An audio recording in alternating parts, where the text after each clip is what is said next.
Hub, and Spoke. Audio Collective.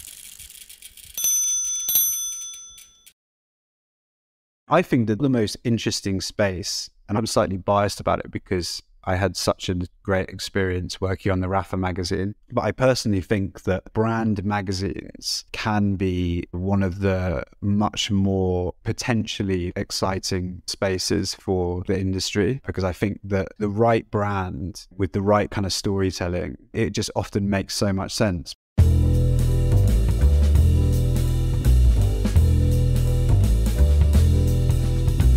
This is Print is Dead, Long Live Print, a podcast about magazines and the people who made and make them.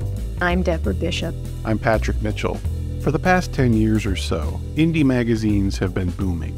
As digital media platforms relentlessly chase clicks and smartphones paralyze our focus, a host of fresh print publications are taking a slower and more measured approach.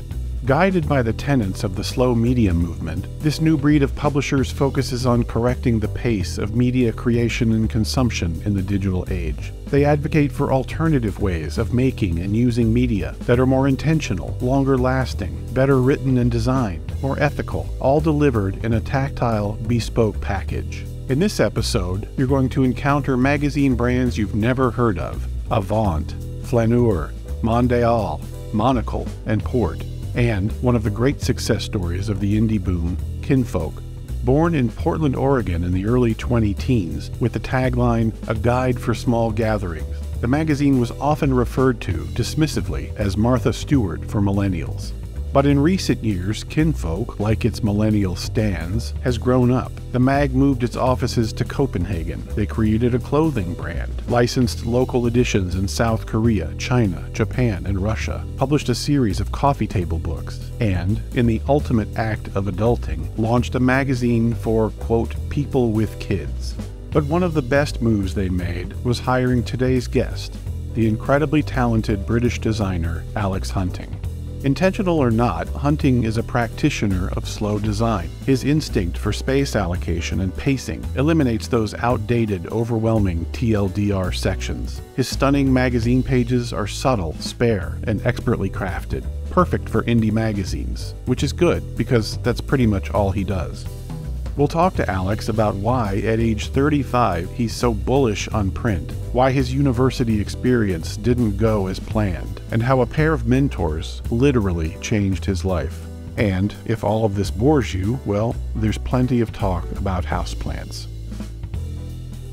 Before we get into this, I have to ask, as an amateur horticulturist myself, I was reading an interview you did with Jeremy at Mag Culture, and I saw a photo of your studio from, 5 or 6 years ago, and there was a little jade plant on your desk. And I just want to know, how's that jade plant doing now? Oh, I think that's toast. That's in plant heaven somewhere. I used to try and have plants quite a bit in the studio. I used to try and liven it up a bit. But yeah, I actually went to a plant place to get maybe that one and another couple. And I just asked for what can't die. And they still do. I'm not green-fingered at all. So yeah, that's long gone. I mean, that is the number one plant you can't kill, but somehow you managed. When I went to work at Oprah, I had a little apartment in New York, and I bought a jade plant. And it's spawned dozens of clippings for other people. And I have the main stock of it here is about a 4-foot tall tree now. Oh, wow. So before we get off the plant topic, the only plant that my girlfriend and I, we bought a cheese plant. Do you know about cheese plant? No. Do you know that? I don't know whether it's the same name, but it's sort of giant leaves, loves loads of natural light, but doesn't need much water. But they grow. Like, we put it in our hallway when we bought our flat a few years ago. And it's in this communal hallway because it's got a big skylight. And it's taken over the entire thing to the point where the residents are just complaining. But it's the only plant that we've never had die. So I just can't bear for us to get rid of it. And it's a monster. Absolute monster. Right. So that's the only, yeah. It's your first child. Yeah, exactly. All right. So you're 35 years old. You've got your own studio in a major world design center, and you're doing world-class work. Can we agree that you're an unqualified success? That's a really horrible first question. Think about what you thought about back in school. What did you think you'd be doing by age 35? Oh, Well, when I was in art college, there's no way I would have thought I was a disaster at college. But no, I am really happy with a lot of the work. I mean, you're always insecure about everything. I'm constantly having a crisis about whether I'm doing good enough quality work or whether I should be trying to do bigger work or growing the studio or keeping the studio smaller or blah, blah, blah, back and forth all the time. But if I take a step back, yeah, I'm very, very happy. I've been very lucky with the projects that we've had over the years, and they all lead to one another. So a huge amount of it is luck. But yeah, I'm pretty happy in general. You went to the University of Arts London, is that right? That's right. Reading College of Communication. Yeah, it's considered the number 2 art and design school in the world. And just for those listening at home, number 1 is Royal College of Art, also in London. UAL is 2, Parsons is number 3, RISD is 4, and MIT is 5. Can you talk about what led you to the university coming out of high school? What were you thinking about pursuing, and how did you get into such a prestigious place? Yeah, sure. So I guess at school, it's probably quite common with a lot of people that end up doing graphic design. Personally, I couldn't have told you what graphic design was. I wanted to be an artist. You know, I wanted to be a fine artist that was into painting. I thought I was really good. And I did my foundation course at Chelsea Art College, which is, again, part of University of the Arts. University of the Arts is made up of 3 or 4 colleges like St Martin's, London College of Communication, London College of Fashion, Chelsea. So I did my foundation at Chelsea, which is quite renowned as like fine arts college. And it's amazing how life is coincidence, because I asked my fine art teacher at high school, I want to be an artist, where should I go?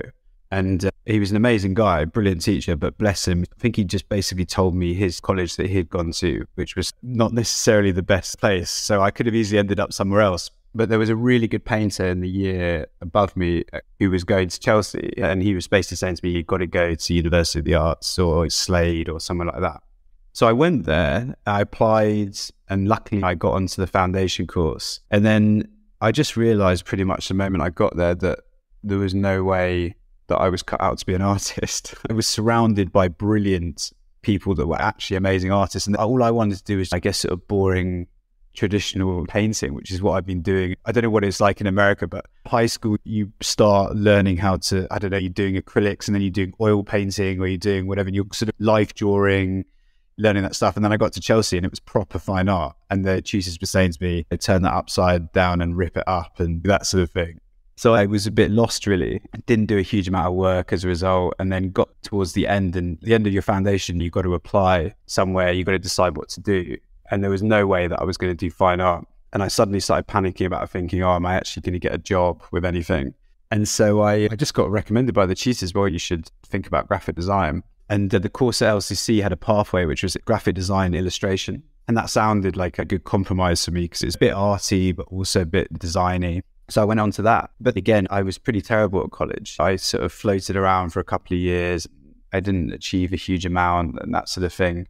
And then it all turned around because I did a year in industry. I was really lucky that my college offer a year out between your second year and your final year. And I really did it because I just wanted to go abroad, because you can do internships anywhere.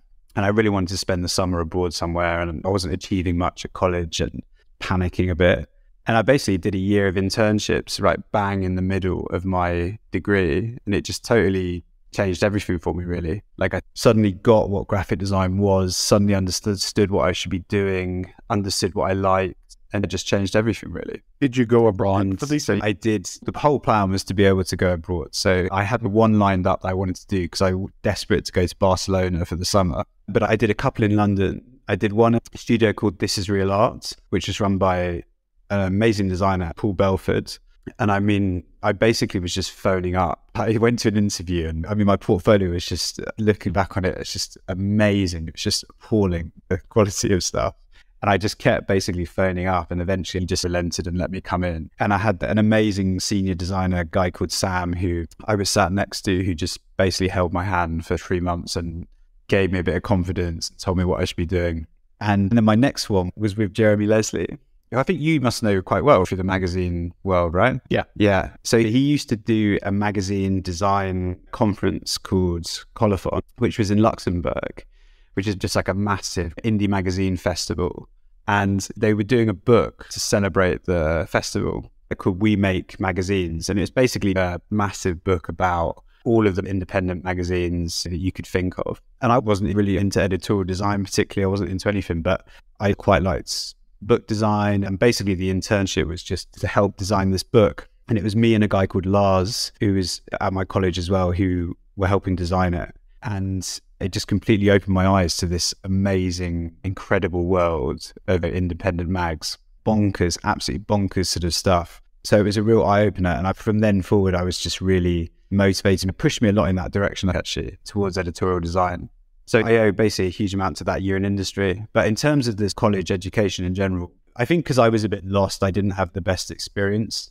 But I think, again, I think it might be different in the States, but I think arts education here is not in a particularly great state, actually. I think a lot of the people that I have that come an intern or come as juniors in college, the amount of money they have to pay now, and you don't even get a space of your own at college. You don't even have a desk or something, which I think was the one thing at art college you probably used to have, right? You used to pay your money and have a little bit where you could go in and work. So I didn't necessarily have the best time at college, but being in London was amazing. And I think it's the people that you meet and the opportunities I think you get are so much more important in a way, or they were more important to me than all of the teaching and that sort of thing. I remember when Jeremy was doing that event, I was always desperate to go, but it never worked out. But that's the kind of thing that can really focus you on what you want to do with your life. And it sounds like such an intense weekend in such a specialized area really may have been the education you needed to guide you to where you are now. Yeah, for sure. And I think the passion that you were seeing from all of these different people doing insanely different subject matter, but all storytelling or image makers, all that sort of stuff, like incredibly diverse subjects, and all brought together for one sort of party basically over the weekend. It was amazing, absolutely amazing. So yeah, I owe Jeremy a lot for that.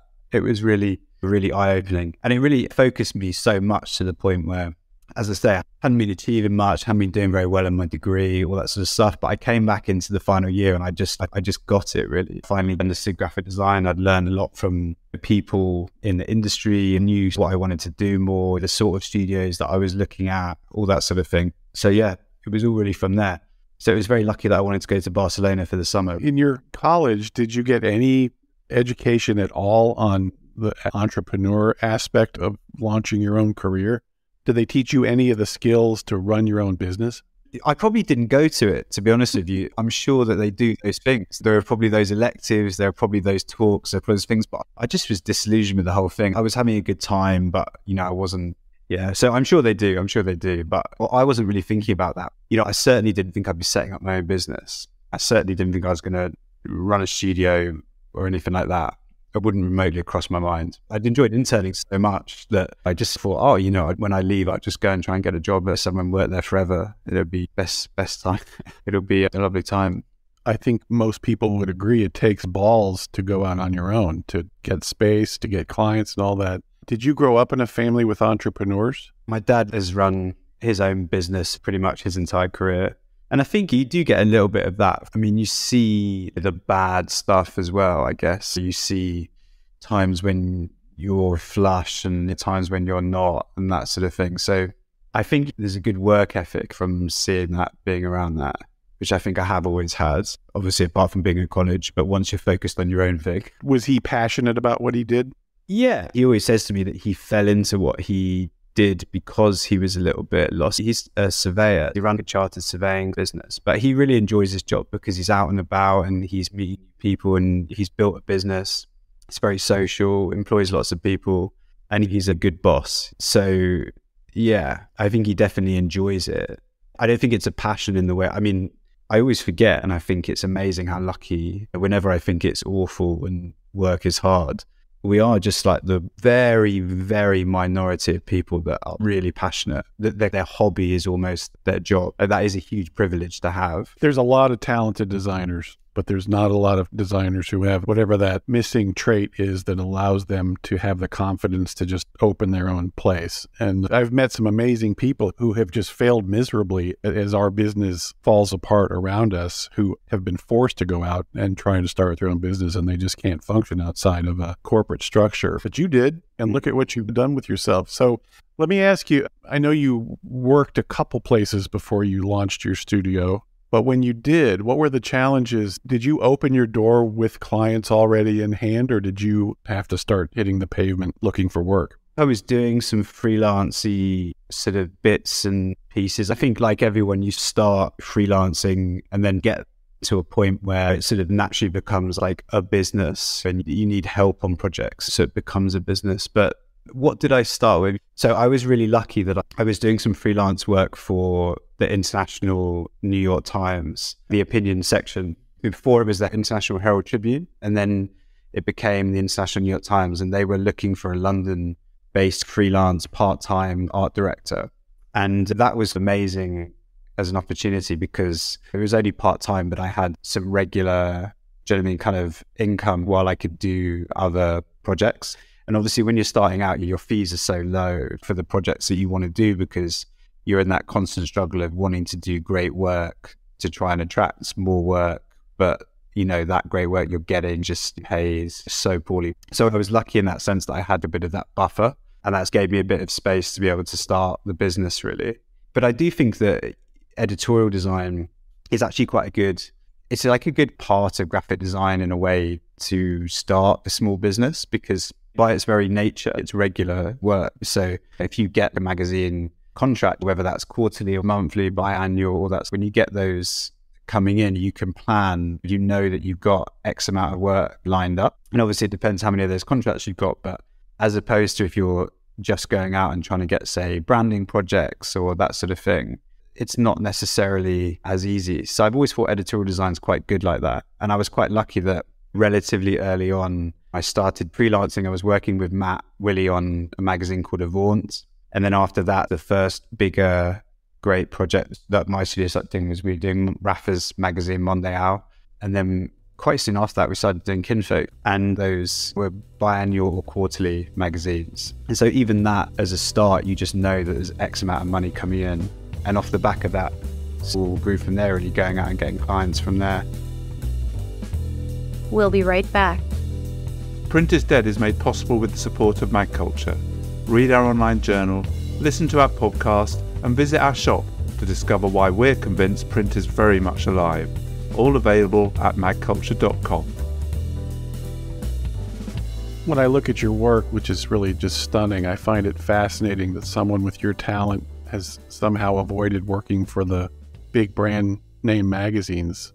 Have you ever been approached by the big publishers? Yeah, I have actually, but not in the UK though, only in the US once. But it's happened twice, but it's your terrible, terrible visa system that you have. So basically, if you get offered one of these jobs, you have to get an O1 visa, which means you're really good in your field and you're allowed to come over to the States.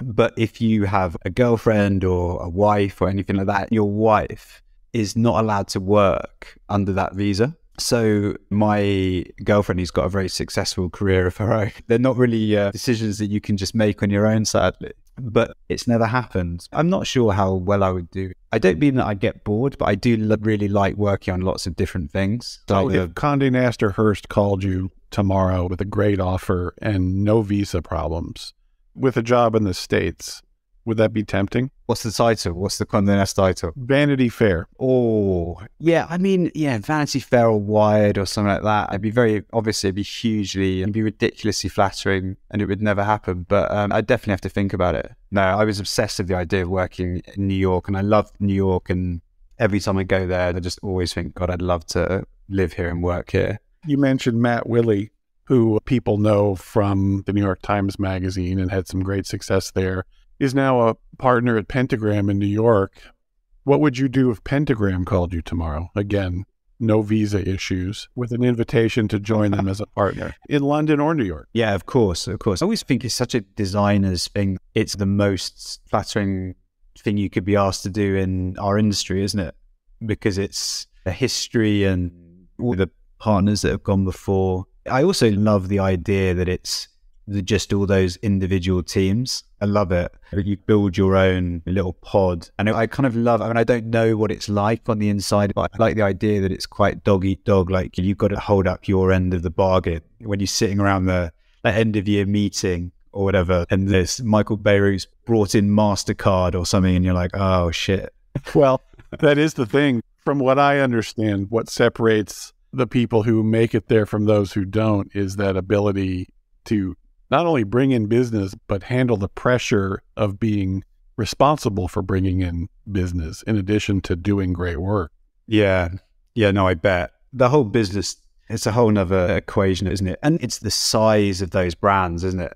Because you can run a very successful small agency where you're super hands-on and handle everything. But then when you start dealing with those huge clients, I can't imagine what that's like. The pressure, the insane pressure.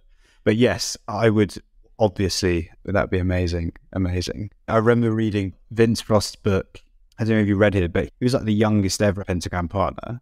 But I remember he didn't like it that much and he much preferred running his own thing. I'm sure there's lots of people that go into it who run their own thing who realize that they probably preferred it, but you just can't say no to it, can you? That's the thing. Yeah, it's really an interesting thought. Not that we're two people who, to this point, haven't had the invitation to go work at Pentagram yet. However, that said, I would say from your output, and I know from my job satisfaction, I don't need big, giant brands to make me proud of my work or feel successful. I'm just doing, as you look like you're doing, a lot of work that just makes you very happy. For sure. For sure. I guess you're still your own boss there though, aren't you? Which is the one thing that you hold on to, right? Like you are your own boss, even if you're a Pentagram. Well, but then you have the collective air conditioning bill and the lighting bill and the plumbing bill and the employee payroll and all that stuff. Yeah, true.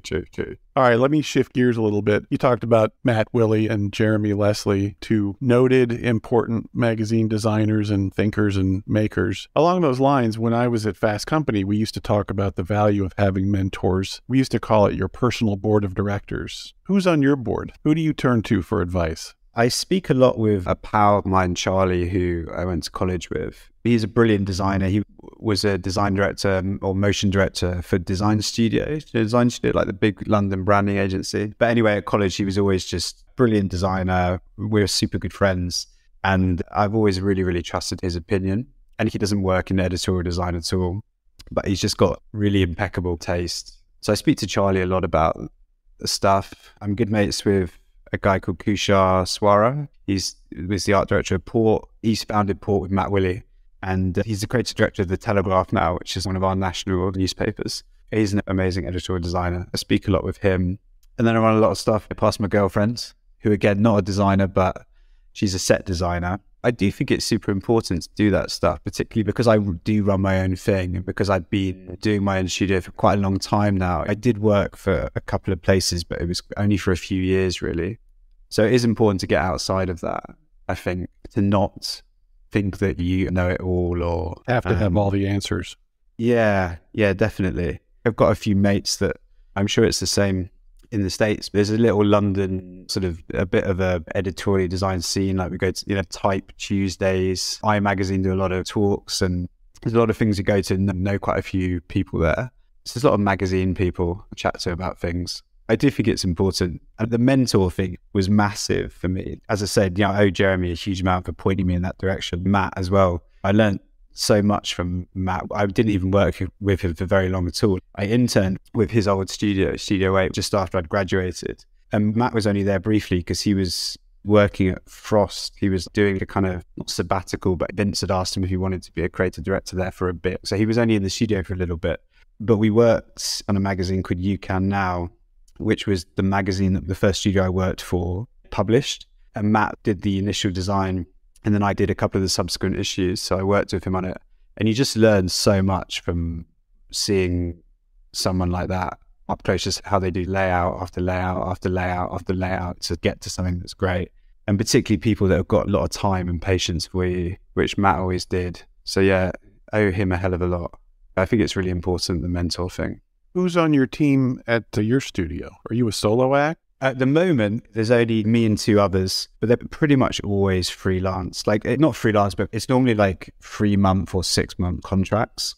Because we don't only do, obviously I know we're mainly talking about magazines, but I do a fair bit of branding or digital design as well. So it depends on which projects are in and whether there's like web developer working on something for a couple of months, or there's branding designer or a motion designer, that sort of stuff. I'd say the most people I've ever had was probably 5 at one point, but sometimes it's me between freelancers and sometimes it's me on my own for a bit. So it sort of goes up and down really. I've constantly been struggling with that. What constitutes success? When I first founded the business, I set out to think to myself, if I don't have 20 people working on projects in the next few years, this isn't a successful business.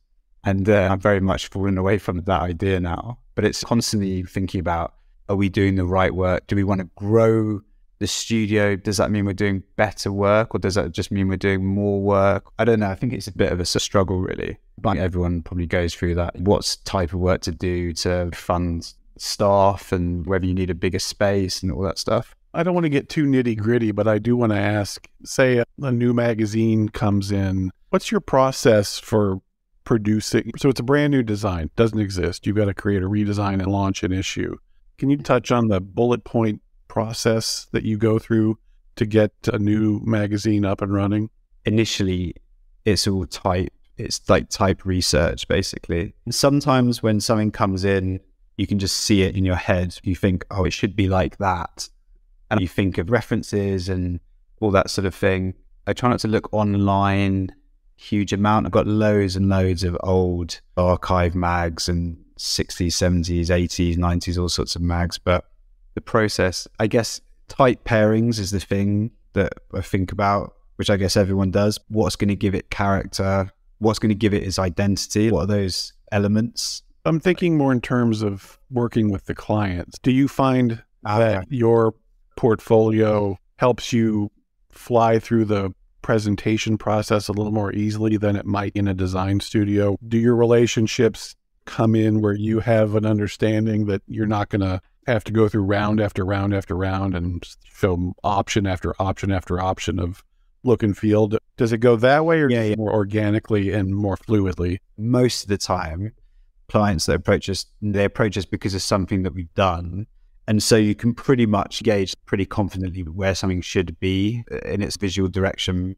We definitely do get stuff rejected. I tend to not show multiple routes, but sometimes if I'm not sure, or if there's a couple of things we're working on that think is working well, then we do. I used to be way more precious about when stuff got rejected. Because you're a millennial? Yeah, probably, yeah. I'd have a bit of a tantrum or whatever to myself and think, ridiculous. But you know, the reality is that I've totally grown to realize that ultimately you almost always end up with something that's better. Or like I find it, because I challenge myself so much more after that's happened. And also the client, a lot of the time, most of the time, they are right, because they know what they're trying. They know the magazine might look cool to you, but it might not be the appropriate thing. So I become much less precious about that sort of thing. And I think it does end up leading to good work. Plus, you can also leave all those little ideas in a drawer and come back to them for something else.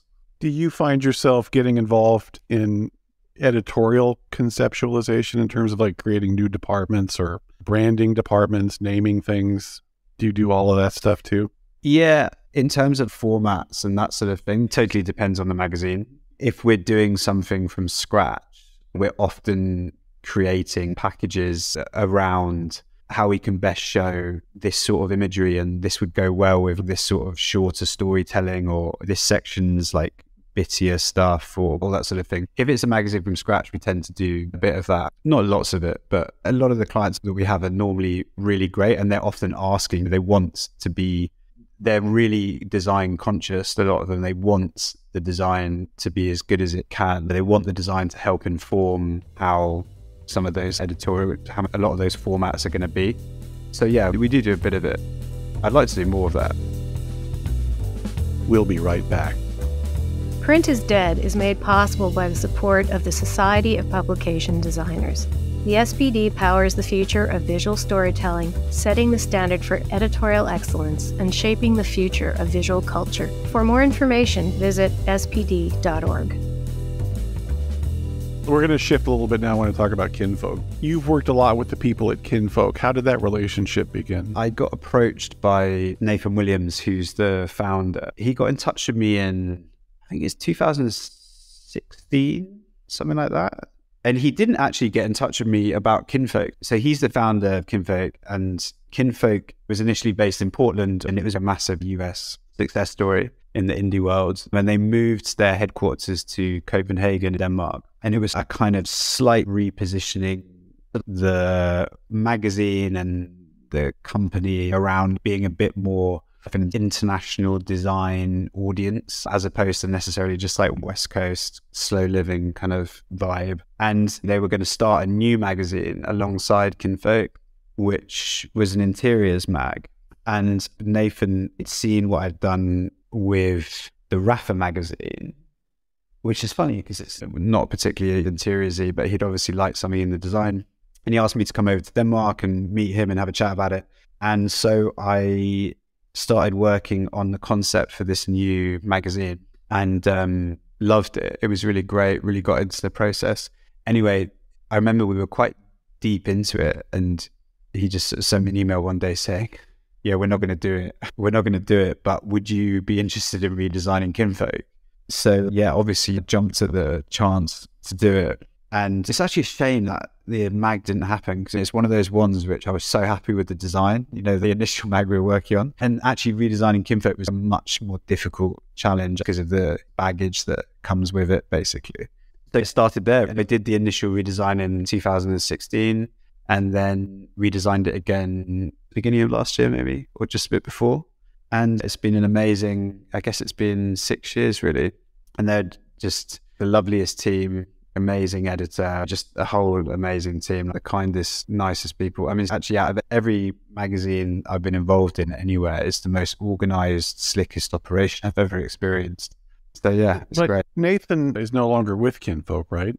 No, he left a couple of years ago. And so who owns it now? It's part owned by a Korean investor. It has Korean investors. I mean, Kinfolk is massive in Asia. So we still do a licensed Korean edition, Japanese edition, and we have a concept space in Seoul, South Korea. It's got a massive audience there. The editorial team still in Copenhagen? Yeah, it's exactly the same in terms of the mag, all based out there. Although increasingly British, actually. The editor-in-chief is British. The editor is British and I'm British. The art director as well, Christian, he's Danish. And there's a in-house art director designer as well, Stefan, who's Finnish. So there is a Scandi element to it, but there's a lot of Brits involved. I think about Kinfolk as one of your name brand clients. And I guess it is a name brand, but it's a sign of the times that it's a global brand with a circulation of, 80,000? Yet it is by far, and I say by far, one of the great success stories to come out of the indie mag boom of the early 2000s. And you've worked for a few of these. Can you talk a little bit about your perspective on indie magazines? I mean, Jeremy has this amazing little shop in London where he focuses on shining the light on the best of the indie magazines. But in the world of print publishing, indie magazines really are one of the positive lights. Most of the news coming out of our business is bad, but exciting things, good design, things like that are happening with indie mags. Is that something that is going to continue to grow? Yeah, I always find it amazing. I often get people, I had someone the other day apply for an internship and they were studying architecture, but they just really love the idea of working in magazines and can they come and intern? I was thinking, don't be a fool, continue with the architecture. But it's amazing. I'm still of that generation of pre-mobile, pre-digital as well, just about. So magazines were a big thing for me growing up because they was, I mean, I think they still are the culturally significant things, right? It's where you get your subcultures, like skateboarding magazines, music magazines, all that sort of stuff. And I think they're still massively important in terms of defining that sort of, I mean, nothing's really taken that place. You obviously have digital websites and blogs and social accounts that are massive, that basically operate as magazines. They are magazines, but it's amazing the kind of cachet that they still have, the printed stuff. There's a huge amount of dross in the independent magazine world as well, right? There's some total crap out there, but it's the luxurious element of it, the fact that some of them might only exist for 1 or 2 issues and disappear.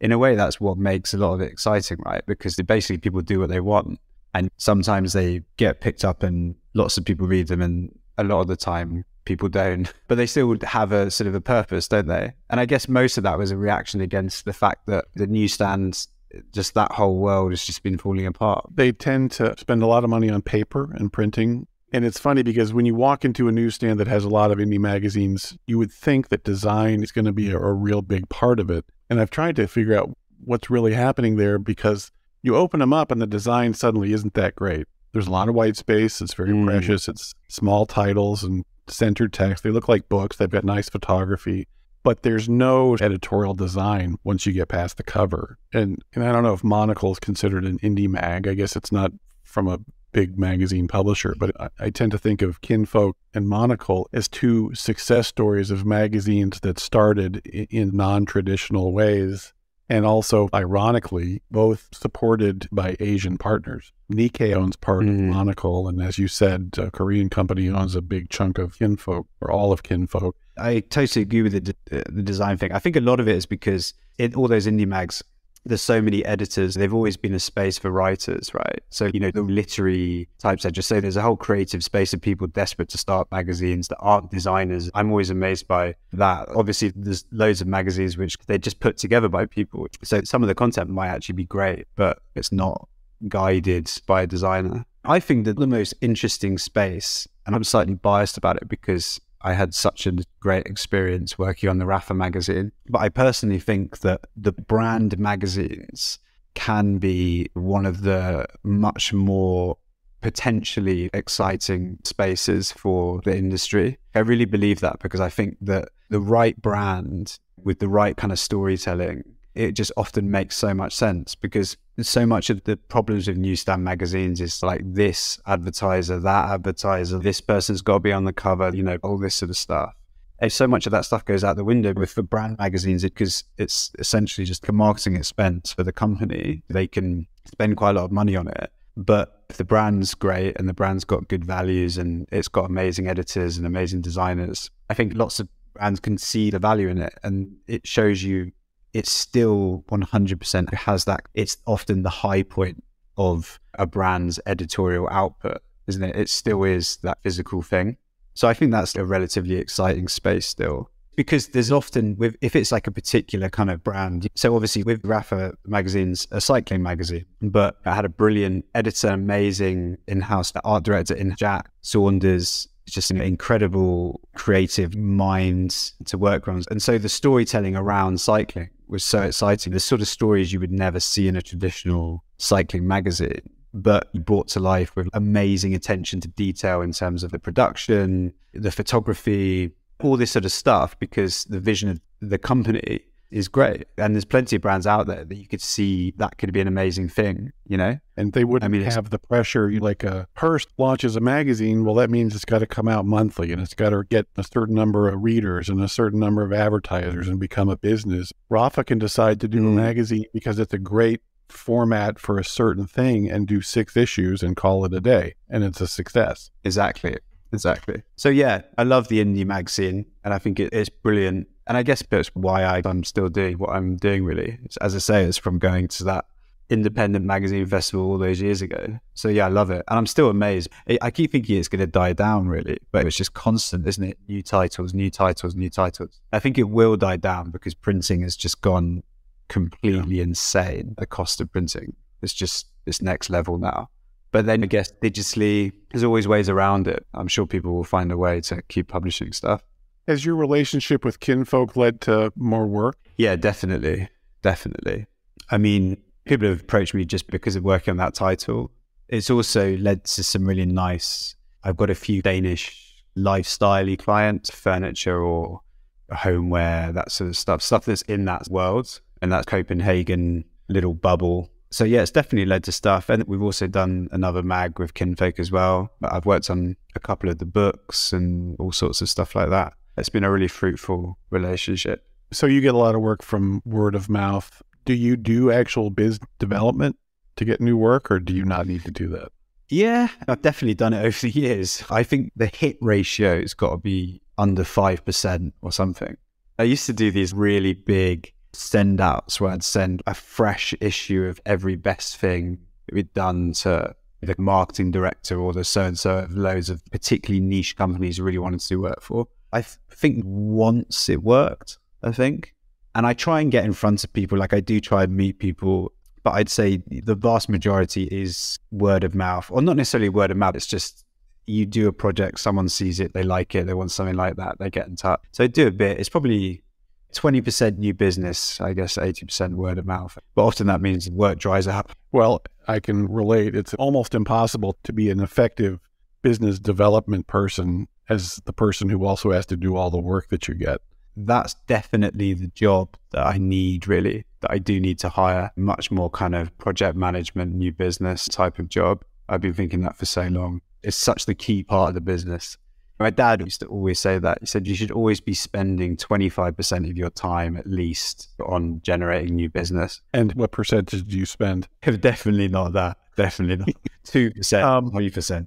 So you've accomplished a lot at the tender age of 35. And you're so busy, I imagine it's going to be tough to answer this question. But how are you thinking about the near future in terms of you, your business, your life, all of that stuff? Just keep plugging, or do you have wider goals? Yeah, I don't know. I was saying to you earlier, I've just had a son. Well, he's 18 months now. So that's been quite a sort of preoccupation where I've been keeping my head above water in general, just working, keeping the business going, trying to do good work and trying to spend time with him a bit and all that sort of stuff. So I think the near future, it's just carry on as is really for a bit. I mean, I always say this, but I would like to grow it a bit. I would like to grow the studio a bit in terms of I've had some great designers in recently and there's been some really great relationships with some of them, and I've not been able to offer them a job at the end of their freelance contracts, and I've wanted to and that sort of thing. So I've let quite a bit of talent actually like fall away, which has always been quite gutting. So I'd like to be in a position, do you know what I mean, to have a bit more of that. But apart from that, no, just try and do as much good work as possible, really. That's it. All right. We call this the $1 million or $1 billion question. I guess it depends on how big your ambitions are. But let's say Jeff Bezos called you today and said, Alex, I'm going to give you a blank check. The only stipulation is you have to use it to create and launch a print magazine. Money is no object. What would you make? Cricket magazine? No, I was thinking about that. I would love this to be a decent cricket magazine, but the imagery would just always be too rubbish. I'm a big cricket fan, so that would be good. But it's not a very image-based, image-led thing. I think, do you know, I thought about it. I have actually thought about magazines a lot because I've always wanted to start my own magazine. So there's been a few ideas I've had over the years. But I think the magazines that besides kind of current affairs or news or that sort of thing, the magazines that I really enjoy are the ones that are very meta or like macro, how they like zoom in on something. Do you know the magazine Flaneur? Do you know that magazine? It focuses on one street, like somewhere in the world, and all of the content, the stories are based around this one street, and the team go and live there. I just think it's amazing, the richness that comes out of it. And I love the colours for that sort of thing as well. So I've often thought what would be cool would be a magazine that each issue is dedicated to a 24-hour period, basically at any point in time. And Jeff Bezos could fund the best writers, the best photographers, best artists to find stories and bring stories to life of any 24-hour period, basically, like any period. But you wouldn't pick a famous year. It'd be like, I don't know, 2004, sort of June 3rd, 2004, whatever. I love the idea that you could find those incredible stories from like any time. But you need quite a lot of budget, I reckon. Quite a bit of research, resource. For more on Alex Hunting, visit his website, alexhunting.co.uk, or follow him on Instagram at alexhunting1. And do yourself a favor, visit our website to see a rich portfolio of his incredible work. We have some exciting news.